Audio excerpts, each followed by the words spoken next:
ವರ್ಗಾವಣೆಯಾಗಿ ತಿಂಗಳು ಕಳೆದ್ರೂ ರಾಜಕೀಯ ಒತ್ತಡಕ್ಕೆ ಇನ್ಸ್ಪೆಕ್ಟರ್ಗಳು ಠಾಣೆಗೆ ಬಂದು ಡ್ಯೂಟಿ ರಿಪೋರ್ಟ್ ಮಾಡಿಕೊಂಡಿಲ್ಲ. ಧಾರವಾಡ ಜಿಲ್ಲೆ ಉಪನಗರ ಠಾಣೆ, ಶಹರ ಠಾಣೆಗಳಿಗೆ ಕಾಯಂ ಸಿಪಿಐಗಳು ಇಲ್ಲದಂತಾಗಿದೆ. ಧಾರವಾಡ ಸಿಟಿ ವ್ಯಾಪ್ತಿಯಲ್ಲಿ ಈ ಎರಡು ಠಾಣೆಗಳು ಬರಲಿದ್ದು, ಕಮಿಷನರ್ಗೆ ಒತ್ತಡ ತಂದು ವರ್ಗಾವಣೆ ತಡೆ ಹಿಡಿಸಿರುವಂತಹ ಸಾಧ್ಯತೆ ಇದೆ ಎನ್ನಲಾಗ್ತಾ ಇದೆ.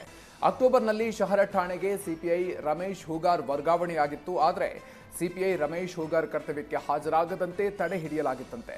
ಒತ್ತಡದ ಕಾರಣಕ್ಕೆ ಶಹರ ಠಾಣೆಗೆ ವರ್ಗಾವಣೆಯಾಗಿದ್ದ ರಮೇಶ್ ಕಳೆದ 2 ದಿನಗಳ ಹಿಂದೆ ಶಿರಸಿಗೆ ವರ್ಗಾವಣೆಯಾಗಿದ್ದಾರೆ. ಇನ್ನು ನವೆಂಬರ್ ಮೊದಲ ವಾರ ಉಪನಗರ ಠಾಣೆಗೆ ಸಿಪಿಐ ಸಂಗಮೇಶ್ ವರ್ಗಾವಣೆಯಾಗಿದ್ದು, ಸಂಗಮೇಶ್ ಅವರಿಗೂ ಕೂಡ ಅಧಿಕಾರ ವಹಿಸಿಕೊಳ್ಳದಂತೆ ತಡೆ ಹಿಡಿಯಲಾಗಿದೆಯಂತೆ. ಇನ್ನು ತಮ್ಮ ಆಪ್ತರನ್ನೇ ಠಾಣೆಗೆ ನೇಮಿಸೋದಕ್ಕೆ ರಾಜಕಾರಣಿಗಳು ಯತ್ನಿಸುತ್ತಿದ್ದಾರೆ ಅಂತ ಆರೋಪ ಕೇಳಿಬಂದಿದೆ.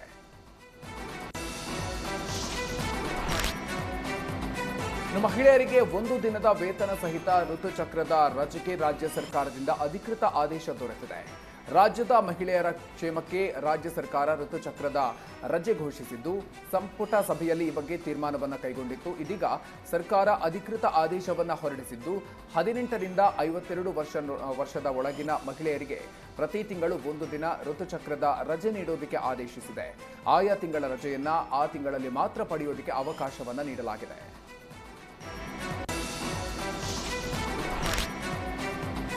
ವಿವಿ ಸಾಗರ ಜಲಾಶಯ ಕೋಡಿ ಬಿದ್ದ ಖುಷಿ ಒಂದು ಕಡೆಯಾದರೆ, ಕೋಡಿ ನೀರಿನಿಂದ ಜನರು ಸಂಕಷ್ಟಕ್ಕೆ ಸಿಲುಕಿದ ಘಟನೆ ಮತ್ತೊಂದು ಕಡೆಯಾಗಿದೆ.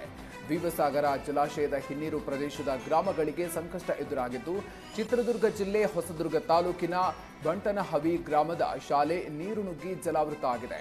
ಸುಮಾರು 40 ಮಕ್ಕಳು ವಿದ್ಯಾಭ್ಯಾಸ ಮಾಡುವ ಸರ್ಕಾರಿ ಶಾಲೆಯಲ್ಲಿ ಕಳೆದ 15 ದಿನಗಳಿಂದಲೂ ಕೂಡ ಕೋಡಿ ನೀರು ಹರಿತಾ ಇದೆ. ವಿವಿ ಸಾಗರ ಕೋಡಿ ಬಿದ್ದಾಗೆಲ್ಲ ಈ ಗ್ರಾಮದ ಜನರು ಸಂಕಷ್ಟಕ್ಕೆ ತುತ್ತಾಗ್ತಾ ಇದ್ದಾರೆ.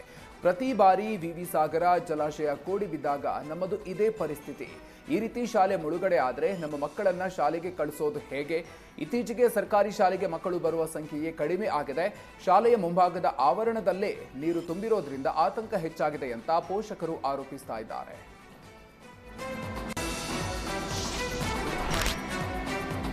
ಹುಬ್ಬಳ್ಳಿ ಧಾರವಾಡ ನಗರ ವ್ಯಾಪ್ತಿ ವಿಸ್ತರಣೆ ಮಾಡಿದ್ದು, ಹೊಸದಾಗಿ 46 ಹಳ್ಳಿಗಳ ಸೇರ್ಪಡೆ ಮಾಡಲಾಗಿದೆ. ಆ ಮೂಲಕ ರಾಜ್ಯ ಸರ್ಕಾರ ಜನರ ಕೆಂಗಣ್ಣಿಗೆ ಗುರಿಯಾಗಿದೆ.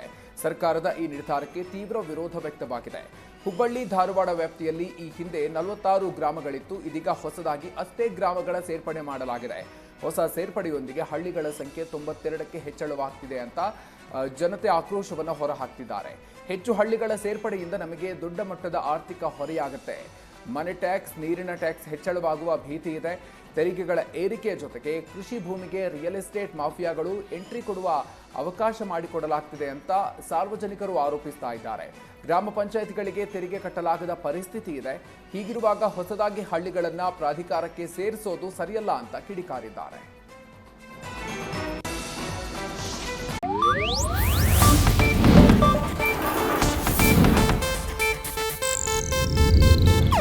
ಇದು ಏಷ್ಯಾನೆಟ್ ನ್ಯೂಸ್ ನೆಟ್ವರ್ಕ್ ಪ್ರಸ್ತುತಿ.